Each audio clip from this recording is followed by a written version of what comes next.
ইতিহাস যেখানে থমকে যায়, শব্দ নিজেই নত করে মাথা, সেখানেই দাঁড়িয়ে আছেন স্বামী প্রণবানন্দজি মহারাজ।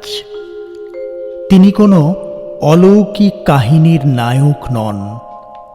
তিনি সেই মানুষ যার স্পর্শে সাধারণ দিনও পরিণত হয় সাধনায়, যার নীরবতা উচ্চারণের চেয়েও গভীর বর্ণময়। নদী একদিন দেবী হয়, সরস্বতী যেমন জলে জলে জ্ঞান বয়ে আনে, তেমনি এক মানব জীবন কর্মে, ত্যাগে, শৃঙ্খলায় একটি চলমান আশ্রমে রূপ নেয়। সে বরেণ্য জীবনী স্বামী প্রণবানন্দ। তিনি শিখিয়েছিলেন, ধ্যান মানে পালিয়ে যাওয়া নয়, ধ্যান মানে জীবনকে পূর্ণতায় গ্রহণ করা। সংযম মানে সংকোচ নয়, সংযম মানে শক্তির সঠিক ব্যবহার। যে মানুষটি বলেছিলেন, ত্যাগই জীবনের মূল মন্ত্র, তিনি জানতেন ত্যাগ দুর্বলতার নাম নয়, ত্যাগ হল সর্বোচ্চ সাহসের পরিভাষা। শরীর, মন ও হৃদয় এই ত্রয়ীর সমবিকাশী জন্ম মনুষ্যত্বের। এই দর্শন কোনো গ্রন্থে আটকে থাকেনি।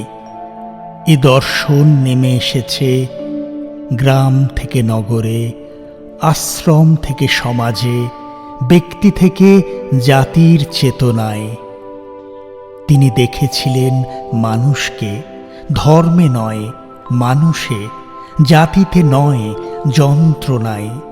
তিনি জানতেন যে সমাজ মানুষের দুঃখ বোঝে না, সে সমাজ কোনোদিন ঈশ্বরকে চিনতে পারে না। তাই তাঁর সাধনা ছিল শুধু ধ্যানের আসনে নয়, রোগীর শয্যায়, শিক্ষার আলোয়, অনাথের চোখের জলে, সমাজের ভাঙা মেরুদণ্ডে। ভারত সেবাশ্রম সংঘ শুধু একটি প্রতিষ্ঠান নয়, এ এক জীবন্ত চলমান আদর্শ। এখানে সেবা কোনো দয়া নয়, সেবা এখানে কর্তব্য। এখানে মানুষ সাহায্য পায় না, মানুষ পায় সম্মান। তিনি বিশ্বাস করতেন, ধর্ম যদি সমাজকে জাগাতে না পারে তবে সে ধর্ম মৃত। আধ্যাত্মিকতা যদি মানুষের কল্যাণে না আসে তবে সে কেবল আত্মতৃপ্তির বিলাস। যে যুগে মানুষ স্বার্থ সিদ্ধিতে বিভক্ত, সে যুগে তিনি বলেছিলেন, বহুজনে হিতায় বহুজনে সুখায়। এই একটি বাক্যেই লুকিয়েছিল তার সমগ্র জীবন দর্শন। তিনি বলতেন, কানে মন্ত্র ফুঁকে সম্প্রদায় গড়ার জন্য আমার আশা নয়।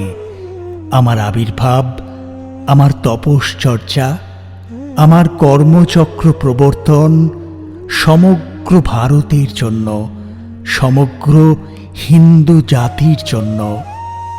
আমার সংঘের মূল উদ্দেশ্য ধর্মের ভিত্তিতে ভারতীয় জাতি ও সমাজের পুনর্গঠন।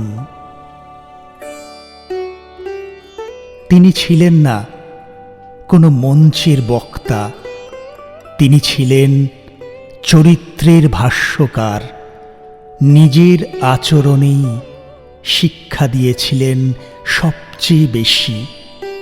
তাই আজও যখন চারপাশে বাড়ে শব্দের দূষণ, নৈতিকতা নামে তলানিতে, তখন তাঁর শাশ্বত যাপন চিত্র একটি অনির্বাণ দীপশিখা হয়ে পথ দেখায় আগামীকে। তিনি চলে যাননি, কারণ যারা আদর্শ হয়ে ওঠেন তাদের কখনো মৃত্যু হয় না।